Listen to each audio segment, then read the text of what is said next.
같이 기도하겠습니다. 하나님 아버지, 이 시간 함께 주의 말씀을 나눌 때에 주님께서 크신 사랑과 은혜로 함께하여 주시고 전하는 자나 듣는 자가 믿음을 새롭게 하는 시간 되게 하여 주시옵소서. 감사드리며 예수님의 이름으로 기도드리옵나이다. 아멘. PPT 먼저 한번 보여주시죠. 필리핀 이렇게 녹색, 분홍색, 노란색의 세 지역으로 나누는데 가운데 있는 비사야스 지역, 그리고 비사야스 중에서도 서쪽에 있는 웨스트 비사야스, 그 중에 일로일로에서 지내고 있습니다. 이 일로일로 섬이 크기가 영남 사이즈예요. 실제로 마닐라가 있는 그 비사야스 루존 지역에 필리핀에 있는 선교사들이 한 80% 정도가 있고, 그리고 남쪽 끝에 있는 민다나오, 그 무슬림이라고 하는 특성 때문에 한 15% 정도가 있고, 비사야스 지역에는 한 선교사가 한 5%밖에 없습니다. 자, 지금 이 지나간 이제 장면들은 전에 다 보셨죠? 예. 이렇게 해서 이제 교회 건축이 처음에 1층 짓고 한참 있다가 2층 시작할 줄 알았는데 1층 공사하고 몇 년 쉬지 않아서 2층 시작했습니다. 그리고 지금 이제 2023년 오셨을 때에 이렇게 헌당 예배하고 그렇게 이제 2층에서 예배드리고 있습니다. 애들 뭐 주는 날이다라고 하면은 저렇게 엄청나게 옵니다. 좀 많이 단기 선교팀 오실 때 많이 좀 들고 오셔가지고 많이 줄 수 있도록 가지고 오시면 좋겠어요. 이제는 넘겨주셔야 돼요. 예. 대학교 친구이기도 하고 CCC 간사이기도 한 친구 목사가 붕어빵 기계를 보내주셔가지고 붕어빵 구워가지고 애들한테 주고 있습니다. 그런데 교회 건축한 지 얼마 되지도 않았는데 이 햇빛이 뜨거워서 지붕 이제 도색이 다 날아가고 녹이 슬어서 다시 칠하고 있고요. 이제 1차 도색까지는 했습니다. 한 번 더 칠해야 됩니다. 그리고 박형규 장로님이 또 남전도 연합회 회장하실 때 또 이렇게 균발에 서부 미션 처치를 이제 하나 또 개척하고 넘겨주시면 돼요. 그 교회 이제 사역하고 있는 전도사입니다. 그리고 지금 여기 스피커는 그 반야울 교회에서 또 후원해 주셔가지고 스피커 사다 놓고 또 우물 또 이제 들어가면 팔 겁니다. 예. 지금 우리 교회 예배드리는 모습인데요. 평소보다 좀 많습니다. 왜냐고 하면 이제 단기 선교팀 왔을 때 찍은 거라서 예. 평소에는 한 30명 정도, 이제 많이 오면 40명 정도 그렇게 와서 예배를 드립니다. 오늘 본문 말씀은 다들 잘 알고 계시는 말씀이겠지만 한 단어로 이야기를 하면 지상명령, 그죠? 이것보다 더 큰 명령이 없는 지상명령, 영어로 하면 더 Great Commission. 이 명령은 뭐 그냥 어느 누구 개인에게 한 것이 아니고 모든 믿는 자에게 하신 말씀입니다. 그런데 교회가 보면 오늘날 많은 교회들이 이야기를 합니다. 교회가 무엇을 해야 되느냐? 특히 교회 안 다니는 사람들이 더 크게 목소리를 높여서 하는 이야기가 구제해야 된다고. 왜 교회가 구제를 하지 않느냐고. 그렇죠. 그런데 구제해야죠. 이웃을 사랑해야 되고. 그런데 가장 중요한 것, 전도 안 하면 다음 세대는 없습니다. 유럽 교회 보세요. 유럽 교회 그 아름답게 지어놓은 큰 교회들이 팔려서 박물관으로 사용되고 또 팔려서 술집으로 사용되고 또 팔려서 이슬람 사원이 되어버린 교회들이 있어요. 왜 그렇겠습니까? 전도를 안 하니까. 전도를 안 하면 교회는 사라집니다. 교회가 다른 해야 되는 많은 일들이 있어도 다른 일들을 안 한다고 해가지고 교회가 사라지지는 않습니다. 구제 안 해도 교회가 사라지는 일은 발생하지 않아요. 전도가 잘 안 될 뿐이지. 그런데 전도를 안 하면 교회가 사라집니다. 유럽 교회들처럼. 그래서 우리는 이것을 교회가 가장 최우선의 사명을 두고 해야 되는 일이다라고 하는 일을 잊지 말아야 합니다. 그리고 예수님께서 이 지상 명령을 하시는 이 안에 예수님께서 하시는 말씀이 있어요. 가라. 너희는 가서 라고 말씀하고 있어요. 구약에서 하나님을 믿는다고 하는 사람들은 전부 다 예루살렘에 와야 되고 모여야 되고 자발적으로 어떤 이유에든지 와야 돼요. 루시, 어머니의 하나님이 나의 하나님이 되고 어머니의 백성이 나의 백성이 될 것입니다 라고 하고 왔던 것처럼 와야 되고, 그렇죠? 그렇게 이 이스라엘 사람이 아닌 그 사람은 이스라엘 사람이 되어가지고 들어와야 하나님께 예배를 드릴 수 있었어요. 물론 이 빌립 집사가 만난 그 에티오피아 내시 유대인이 되지 않아도 예루살렘 와서 예배 드리고 돌아가요. 그죠? 그런데 어쨌거나 예루살렘으로 와서 하나님께 예배 드리는 겁니다. 어떻게 해서든지 와야 돼요. 구약에도 하나님이 가라고 말씀하신 경우가 있습니다. 요나 보고 니느웨로 가라고 하셨어요. 그런데 요나는 어떻게 해야 합니까? 요나 보고 니느웨로 가라고 하니까 다시스로 가요. 반대쪽으로 주랭랑 칩니다. 이스라엘 사람들이 하나님이 가라고 해도 안 가요. 근데 가라는 말씀도 잘 안 하셨지만, 근데 가라고 해도 안 가요.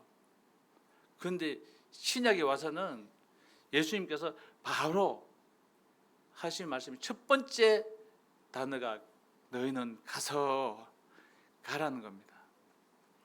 구약에서는 이렇게 가라고 이야기를 하지 않은 이유가 있어요. 왠지 아십니까? 구약에서는 한번 생각해 보세요. 아브라함이 멜기세덱을 만났는데 멜기세덱이 어떤 사람이에요? 하나님의 제사장이었어요. 그러니까 유대인들이 이스라엘 사람들이 가기 전에 이미 하나님을 믿는 사람들은 전 세계에 군데군데 있었다는 겁니다. 그래서 별로 그런 게 없었을 거고, 그리고 가장 중요한 것은 하나님께서 예루살렘을 선택하셨던 거예요. 왜? 근데 역사를 자세히 보시면요, 이 구약과 신약 이 변화되는 예수님 오시는 그 상간에 보면 전 세계에 있는 하나님을 믿는 신앙이 싹 다 사라집니다. 이스라엘을 제외하고. 천지를 창조하신 창조주 하나님을 믿는 신앙이 사라져요. 그리고 다른 신들을 믿기 시작합니다. 실제로 진시 황제가 분석행유를 하고 모든 학자들을 죽이고 동서남북으로 찾아다니면서 예배하는 장면이 나와요. 그런데 그 신하들이 탄원서를 쓴 내용이 어떤 내용이 있냐고 하면, 황제는 어리석습니다. 하늘과 땅을 창조하신 한 분 상제 외에, 그 상제가 이 발음 이제 우리말로 읽으면은 상제인데 이 중국 발음으로 하면 샤다이, 그 히브리어로 엘 샤다이랑 발음도 비슷해요. 그죠? 그 한 분 하나님 외에 누가 있어서 그렇게 예배를 드리러 갑니까? 라고 이야기를 했어요. 그러니까 이 전 세계 사람들이 노아의 자손들이잖아요. 그죠? 그 노아의 자손들이 하나님을 다 알았어요. 그런데 예수님이 오시기 직전에 다 잃어버립니다. 왜? 다른 길로 구원이 없고 예수 그리스도만으로 구원받는다는 그 이유 때문에 그냥 하나님을 믿던 그 신앙이 아닌, 그래서 가서 복음을 전해야 되도록 다 사라지게 만드는 거예요. 물론 가나안 땅에 이스라엘이 들어오기 전에 그 멜기세덱이 있었잖아요. 그런데 애굽에 갔다가 온 사이에 보면은 하나님을 믿는 사람이 아무도 없어요. 그죠? 그리고 하나님이 이스라엘에게 가나안 땅을 주시죠. 어쨌거나 하나님은 우리에게, 예수님은 우리에게 가라고 말씀하세요. 가지 않으면 이제는 안 옵니다. 예전에는 안 가도 자기가 듣고 왔어요. 그런데 이제는 안 가면 절대로 안 옵니다. 한번 보세요. 주일학교 아이들 데리러 안 가면 오던가요? 주일학교 애들 데리러 가지 않고 오던가요? 안 옵니다. 친구들 전도하겠다고 몇 번 이야기하고 지가 알아서 오던가요? 안 오죠. 절대로 안 옵니다. 우리는 복음을 전하기 위해서 가야 됩니다. 가지 않으면 아무런 일이 일어나지 않습니다. 그리고 가서 우리는 가르쳐야 돼요. 뭘 가르칩니까? 목사님, 저는 아는 게 없는데요. 사도행전에서 보면은 예수님은 뭐라고 하시냐고 하면 너희는 증인이 되라고 말씀하셨어요. 증인이 어떤 사람이에요? 자기가 보고 듣고 경험한 것을 이야기하는 게 증인입니다. 다시 말하자면 내가 모르는 거 이야기하는 거 아니에요. 내가 모르는 거 이야기하는 거는 사기꾼들. 그죠? 근데 예수 믿는다고 하면서도 사기꾼들 많아요. 자기는 한 번도 경험하지 않아 놓고 막 될 거야. 막 이렇게 이야기하는 사람들 있어요. 그런데 먼저 내가 경험해 봐야 돼요. 어쨌거나 내가 만난 예수님이 어떤 분인지 이야기해야 돼요. 하나님이 어떤 분인지 이야기를 해야 돼요. 그런데 생각해 보세요. 하나님이 누군지도 모르면서 교회에 나오라고, 예수님이 누군지도 모르는데 교회에 와서 예수님께 예배 드리라고 나오면 이상한 사람이에요. 생각해 보세요. 물건을 팔러 갔는데 물건을 사세요. 이 물건을 사세요. 뭡니까? 나도 모르지만 사보세요. 좋다고 하던데 한번 사보세요. 뭐 하는데 쓰는 거예요? 나도 모르지만 하여튼 한번 사보세요. 사겠습니까? 그거 사는 사람들은 전부 다 이제 호구라고 하죠. 그죠? 고객님이 아니라 호객님이라고 하죠. 우리가 믿는 하나님이 어떤 하나님이신지 그거를 이야기하는 거예요. 모르는 사람에게 이야기하는 게 그게 가르쳐 주는 거잖아요. 하나님을 모르는 사람에게 하나님이 어떤 분인지 가르쳐 주는 거예요. 하나님이 이런 분이시니까 네가 하나님께로 나와봐라. 예수님이 이런 분이니까 네가 예수님께 나와봐라. 그게 우리가 가르쳐야 할 말씀입니다. 내가 경험한 거요. 옆에 딴 사람이 경험한 것 말고, 목사님이 경험하신 것 말고 내가 경험한 것. 내가 만난 하나님이 어떤 분인지, 내가 만난 예수님이 어떤 분인지 그걸 이야기하셔야 돼요. 다윗이 만난 하나님 좋습니다. 그런데 나는 모르잖아요.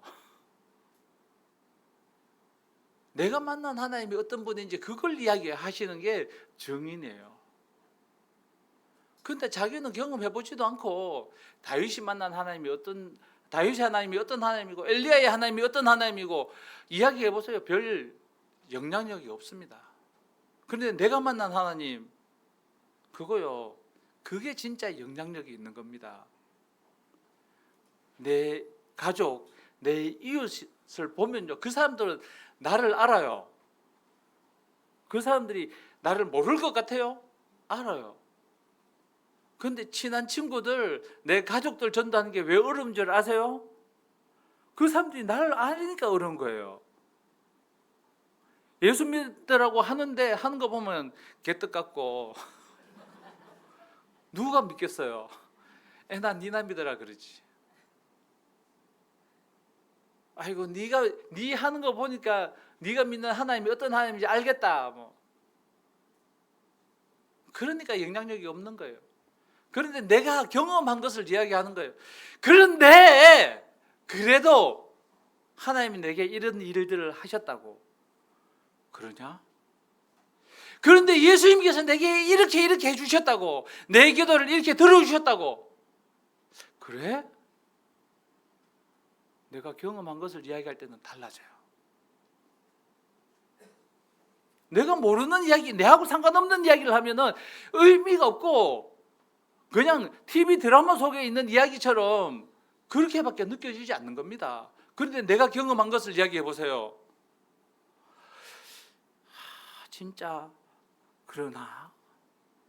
그러면 내가 한번 가볼까? 라는 생각이 들 수 있어요.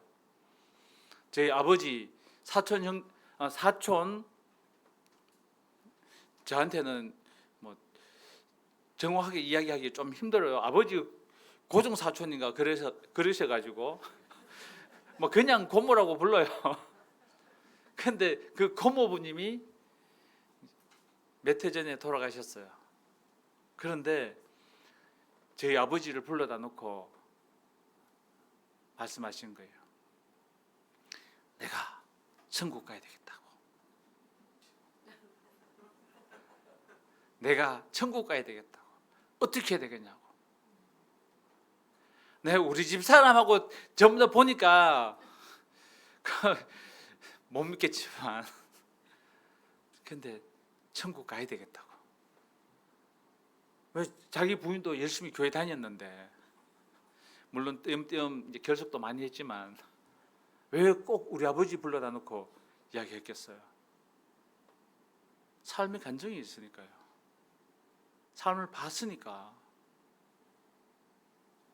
자기 삶을 이야기하고 삶으로 보여주는 거예요.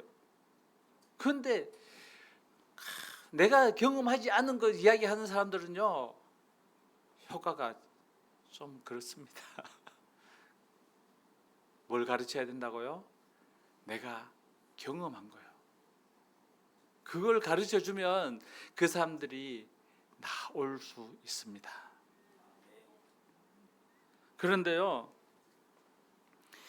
이게 우리가 가르쳐 주지 않으면 어떤 일들이 발생하는지 사사기 2장에서 나옵니다.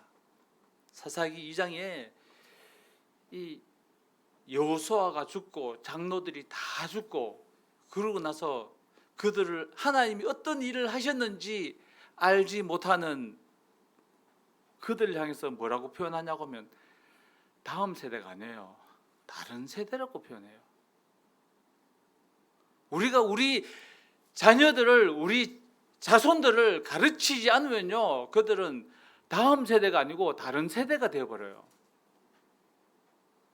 우리가 가르쳐야 돼요. 그런데 왜 그들은 안 가르쳤을까? 그 표현에 좀 문제가 생겼어요. 왜냐고 하면 여호수아도 그렇지만 모세도 그래요. 이거 너네 자식들이 물어보면 대답해줘라. 이렇게 대답해줘라. 6월절에 양을 잡는 이유가 뭐냐? 왜 이렇게 합니까? 라고 물어보면 대답해줘라. 요단강변에 이렇게 12개의 돌을 가지고 나와서 단을 쌓아놨는데 이게 뭐냐? 물어보면 대답해줘라. 그러면 이제 요단강에 와가지고 보여주고 그러면 아버지 이거 뭐예요? 라고 하면은 그래 예전에 여호수아께서 우리를 이렇게 인도에 오실 때 이 요단강물이 말라서 거기를 우리가 지나왔단다. 그렇게 가르쳐 주셔야 되는데 자식들 데리고 그 요단강변에 놀러 가봐야 이거 뭐예요? 물어볼 텐데 애들 데리고 놀러 안 가봤거든. 그러니까 뭐예요? 물어볼 수가 없잖아요. 물어보면 가르쳐 줘라라고 했는데 안 물어보니까 입 싹 닦은 거예요.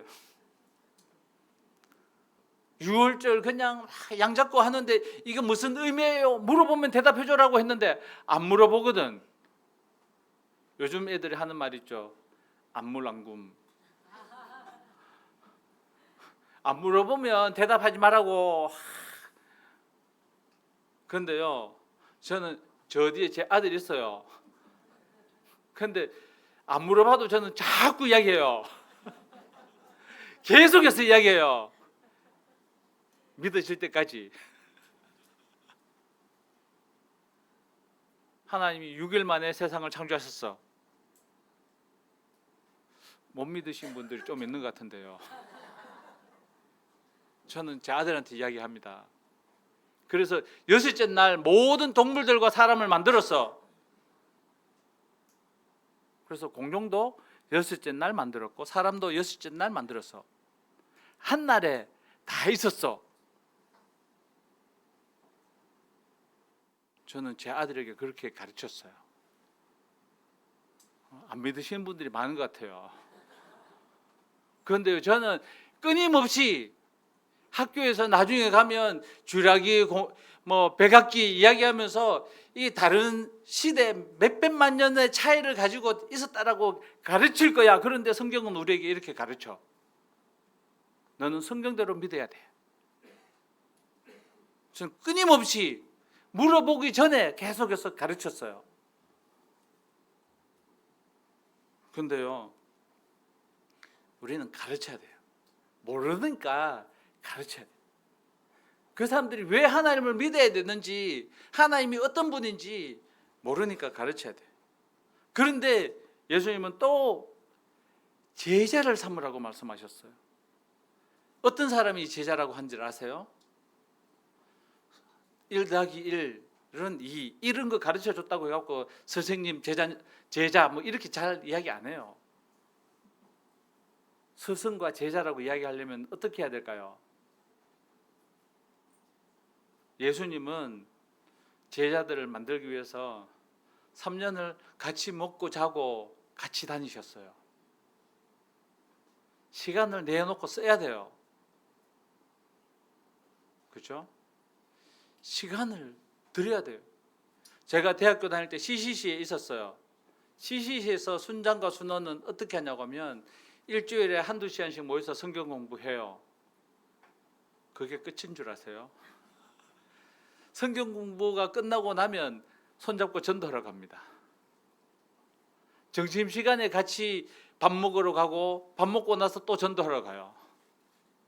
아침마다 모여서 아침 기도회를 해요.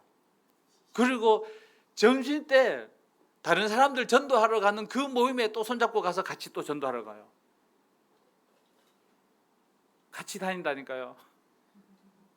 저녁에 학교 수업 다 끝나고 CCC 모임 있다고 또 손잡고 또 가요. 그게 CCC에서 순장과 순원, 이게 스승과 제자예요. 여러분들이 시간을 얼마나 많이 들이느냐에 따라서 그 사람이 약간 물들어갑니다. 물들어가요. 그게 제자입니다. 여기서 우리가 잘 알아야 되는 게 제자라고 하면 전혀 다른 특징을 갖고 있는, 전혀 다른 색깔을 갖고 있는 그런 사람들을 이야기할 수는 없어요. 그죠? 스승과 제자라고 하는데 사상이 전혀 달라 보세요. 되겠어요? 스승과 제자는 같은 사상을 갖고 있는 사람이에요. 내가 믿는 이 믿음을 카페에서 집어넣는 거예요. 내가 믿고 있는 이 하나님, 그 믿음을 카페에 가지고 집어넣는 겁니다. 그런데요, 우리가 알아야 되는 게 그렇게 카피하기 위해서 시간을 들이고 가르쳐야 돼요. 그렇게 제자를 만들어야 됩니다. 제자를 만드는데 어떻게 해야 되느냐? 너희는 가서 모든 족속으로 제자를 삼아 아버지와 아들과 성령의 이름으로 세례를 베풀고 내가 너희에게 분부한 모든 것을 가르쳐 지키게 하라. 가르치는데 지킬 때까지 가르쳐야 돼요. 오늘 오전에 목사님 순종하라고 가르치시고 베드로처럼 그렇게 닮아가라고 가르치셨는데 순종할 때까지 순종하라고 계속 쪼아야 돼요. 말씀을 읽으라고 가르치고 나서는 말씀을 읽을 때까지 계속 읽으라고 가르쳐야 돼요. 기도하라고 가르치고 나서 언제까지 기도하라고 가르쳐야 될까요? 할 때까지 가르쳐야 돼요. 할 때까지. 그냥 한번 가르쳐 줬으니까 알아서 해라가 아니고 될 때까지. 그런데요, 예수님의 교육 방법을 따라가야 돼요. 같이 가서 기도하고, 같이, 그죠? 겟세마네 동산에 같이 제자들 데리고 가셔가지고 거기서 기도하시잖아요. 예수님이 기도하시는 것을 옆에서 보잖아요. 계속해서 보여주고, 또 CCC에서 전도하러 갈 때 계속 붙잡고 다니면서 전도하고, 그러게 가르쳐 지키게 하는 거예요. 할 때까지. 그래서 요즘은 조금 이제 전도하기가 힘들다고 하더라고요. 왜냐고 하면 대학교 들어가고 나서도 고등학교 때 공부하던 것처럼 도서관에 처박혀가지고 밖에 안 나온다고. 전도하러 가면 사람이 아무도 없대요. 그런데 우리 세대에는 그냥 CCC 그러면 뭐 시간만 나면 전도하러 다니는 사람들, 다들 그렇게 생각을 했어요. 예수 안 믿는 사람들도 그렇게 말하더라고요. 제가 대학교 딱 입학해가지고 나는 예수 믿으니까 술 마시라고 하지 말고 이상한 거 시키지 마세요 그랬더니 하는 소리가, 그럼 닌 CCC 들어가면 되겠네. 전 CCC 말고는 아무것도 없는 줄 알았어요. 그렇게 가르쳐지고 지켜지는 겁니다. 우리는 계속해서 지킬 때까지 가르쳐야 돼요. 교회 가자, 교회 가야 돼. 한 번, 두 번 데리고 왔다고 끝나는 게 아니에요. 데리러 가지 않아도 알아서 나올 때까지, 그리고 자기가 또 다른 사람들을 데리고 올 때까지 계속해서 끌고 가야 되는 게, 그게 가르쳐 지키게 하는 겁니다. 그런데요, 사람들은 모르는 게 있어요. 그건 내가 하는 줄 알아요. 내가 하는 게 아니에요. 예수님께서 제자들에게 이 명령을 하시면서 뭐라고 하시냐고 하면, 내가 너희와 항상 함께 있으리라. 그냥 함께 있겠다는 말이 아니고 네 못하는 거 옆에서 구경하겠다 그런 의미가 아니고, 내가 함께, 내가 일하겠다는 겁니다. 여호수아에게 하나님께서 뭐라고 말씀하세요? 두려워하지 말라, 놀라지 말라. 그리고 뭐라고요?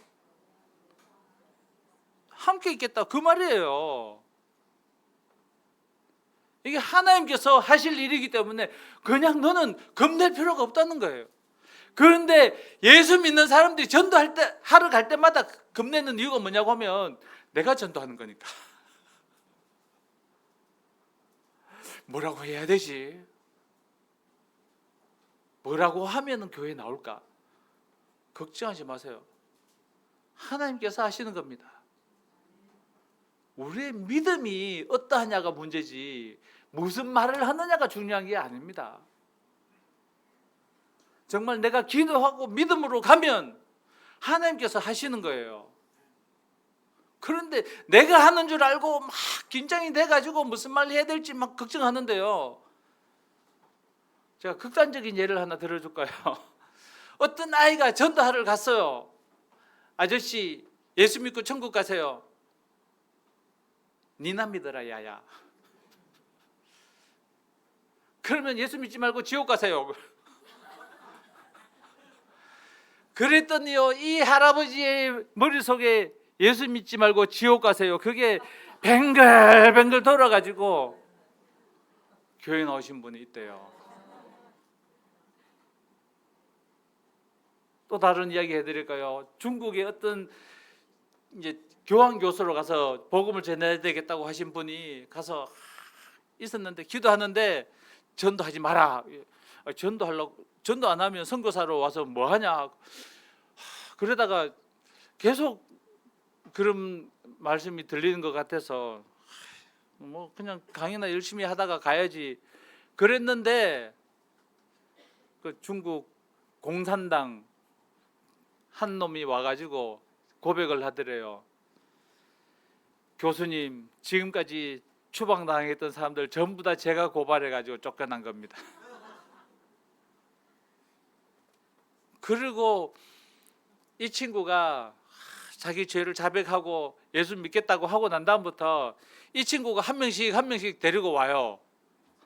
데리고 와가지고 골리앗이 다윗을 죽이기도 하고. 아무도 안 웃으시네. 골리앗이 다윗을 죽였다니까요. 막 그러면서 막 뒤죽박죽 뭐 말도 안 되는 이야기 막 해가면서 예수 믿으라고 막 그러니까 뭐 그거 듣고 어떻게 예수 믿겠어요. 그런데 반응이 더 놀라워요. 이 공산당 새끼가 믿는 거 보니까 믿어도 되겠다고.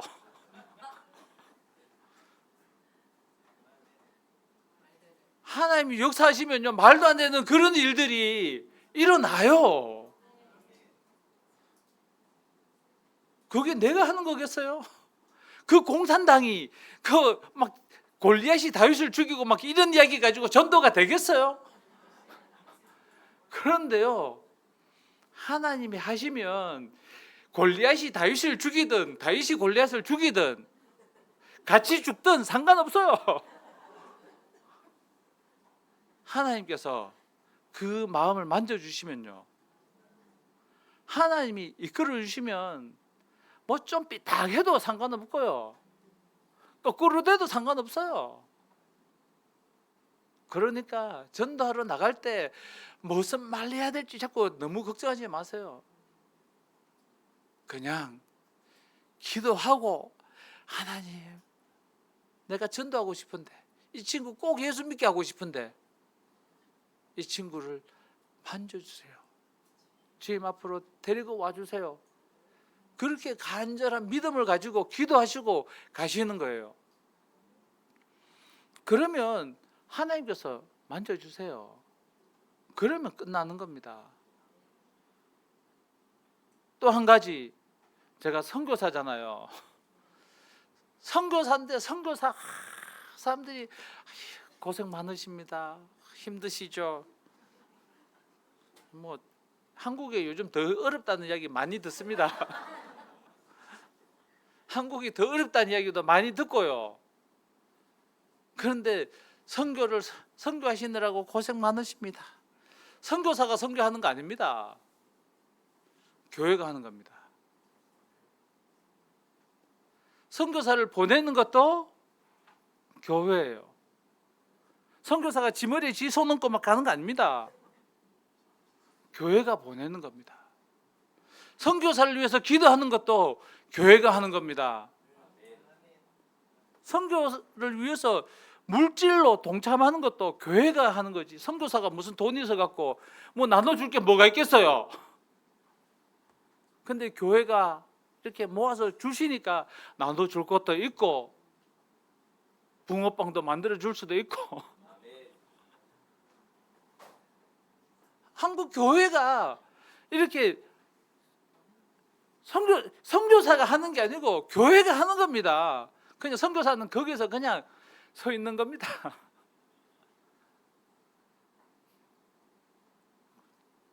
선교사가 뭘 하겠어요? 저 필리핀 가기 전에 담임 목사님한테 그렇게 말씀드렸어요. 저는 영어 못합니다. 영어 배우는 데만 한 세월 걸릴 수도 있어요. 그래서 저는 처음에 우즈벡 가려고 10년을 넘게 준비했었어요. 그런데 아무도 안 보내주더라고요. 아무도 안 보내줘요. 저는 10년 넘게 준비했다니까요, 우즈벡을 위해서. 그런데 아무것도 못하잖아요, 교회가 하지 않으니까. 그런데 필리핀에 보내주셨어요. 그런데요, 제가 필리핀에 가니까 하나님께서 기적을 보여주세요. 제가 영어로 설교한다니까요, 이제.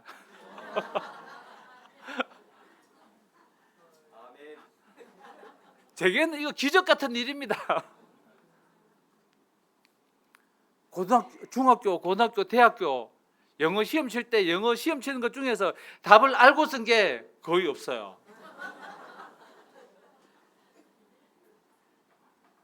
근데 영어로 설교를 해요.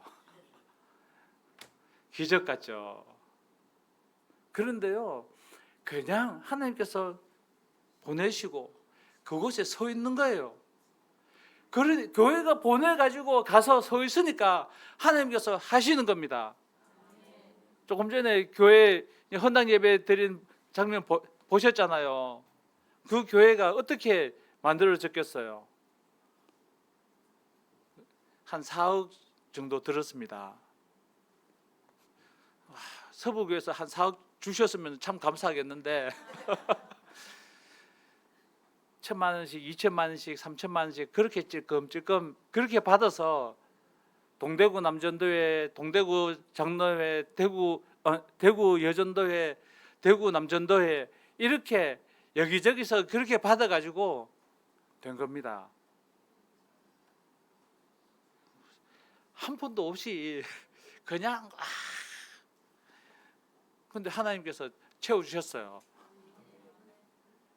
그냥 거기에 믿음을 가지고 서 있으니까 하나님이 교회들을 통해서 하시는 겁니다. 선교사가 하는 것 없어요. 단기 선교 오잖아요. 그러면 단기 선교 온 사람들 때문에 얼마나 많은 변화들이 일어나는지 모르시죠? 대학생 어린이 전도 협회에서 대학생들이 한 20명이 왔었어요. 몇 년 전에. 그렇게 해서 초등학교에 허가를 받아서 가가지고 전도를 했거든요. 그랬더니 그 아이들이 그 한국 애들을 왔다고 그 우리 교회에서도 또 한 번 하니까 우리 교회에 와가지고 몇 달을 그렇게 왔어요. 저도 한국 사람인데 더 이상 저보고 한국 사람 그러면서 막 그런 사람 아무도 없어요. 그런데 단기 선교팀이 오잖아요. 와, 한국 사람 맞다고. 그죠? 단기 선교팀이 오시면 놀라운 변화들이 있어요. 저는 이제 그 사람들에게 이웃일 뿐입니다. 더 이상 그 사람들에게 한국 사람이 아니에요. 잘 모르는 사람들은 그냥 거기 한국 사람 있다던데 뭐 그러면서 이제 그래 저기 한국 사람이 있어 그 정도로 한국 사람이지 와 한국 사람이다 이런 전혀 없어요. 그런데 단기팀 오는 것도 모든 것이 다 교회가 하는 거예요. 제가 뭐 단기 선교팀을 어떻게 끌고 올 수 있겠습니까? 교회가 보내주는 거잖아요. 다 교회가 하는 겁니다. 이 비사야스 지역 아까 이야기했던 그 지역에 세부 바로 밑에 보홀이라는 섬이 있어요. 그 비사야스 지역의 전체에 GMS 선교사가 그때 6가정이 있었거든요. 그 중에 막내였어요. 마지막에 온.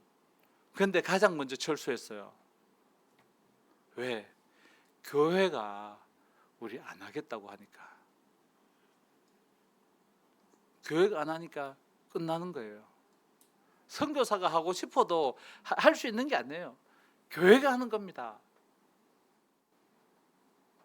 교회가 철수하면은 철수고. 그래서 그런데 선교사가 만약에 선교한다라고 하면 선교사가 병들거나 은퇴하면 끝나죠. 교회가 하면 그 다음 사람 또 오면 돼요.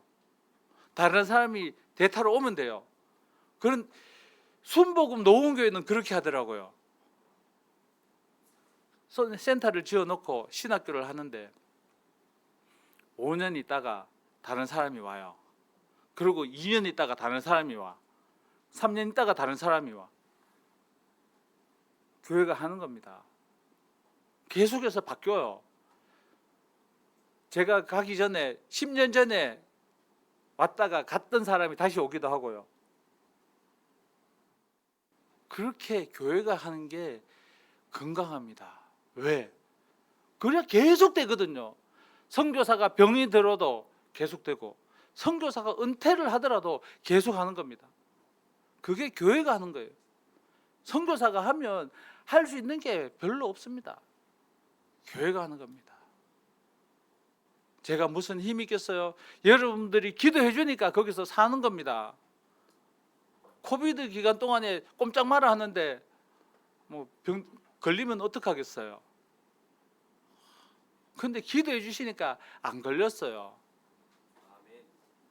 기도해 주시니까 하는 겁니다. 선교사가 하는 게 아니에요. 교회가 하는 겁니다. 정말 교회가 하는 선교, 정말 이 서부교회가 하나님 나라 확장을 위해서 마지막까지 그 선교 필리핀만 생각하실 필요 없고 내 형제, 내 이웃도 똑같은 거예요. 예수님의 제자들이 복음을 전하는데 이렇게 예루살렘, 사마리아 땅끝까지 안 해요. 동시에요. 동시에 했어요. 무슨 말이냐? 예수님의 제자 중에 도마는 바울과 반대 방향으로 갔어요. 인도까지 갔다는 이야기는 많이 들어보셨죠? 근데 도마가 한반도까지 왔어요. 그래서 한반도에 와가지고 가야의 왕과 인도의 여왕 사이에 중매를 해가지고 그렇게 결혼도 했고요. 아주 획기적인 이유가 있습니다. 가야라고 하는 발음이 인도말로 물고기라는 발음과 비슷하대요. 뭐 그런 이유도 있는데 상주에 가면 불상이, 그러니까 거대한 바위에 새겨져 있는 불상이 하나 있었는데 이 불상이 전부 다 불상인 줄 알았어요. 근데 어떤 목사님이 자세히 보니까 불상 오른쪽 위에 네모 박스가 2개가 그려져 있거든. 이 네모 박스가 뭔가 싶어서 자세히 봤었는데 보니까 히브리어인 거예요.